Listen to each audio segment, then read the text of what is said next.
Stop scrolling if you crave unsolved mysteries. Deep in Taos, New Mexico, a bizarre, low-frequency hum torments thousands. It's not picked up by microphones, yet some locals claim it's so intense it drives them to madness or insomnia. Scientists have scoured the town, testing for hidden factories, secret military tech, and even mass hysteria. But no cause has ever been found.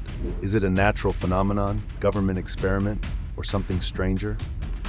The Taos Hum remains one of Earth's most chilling mysteries.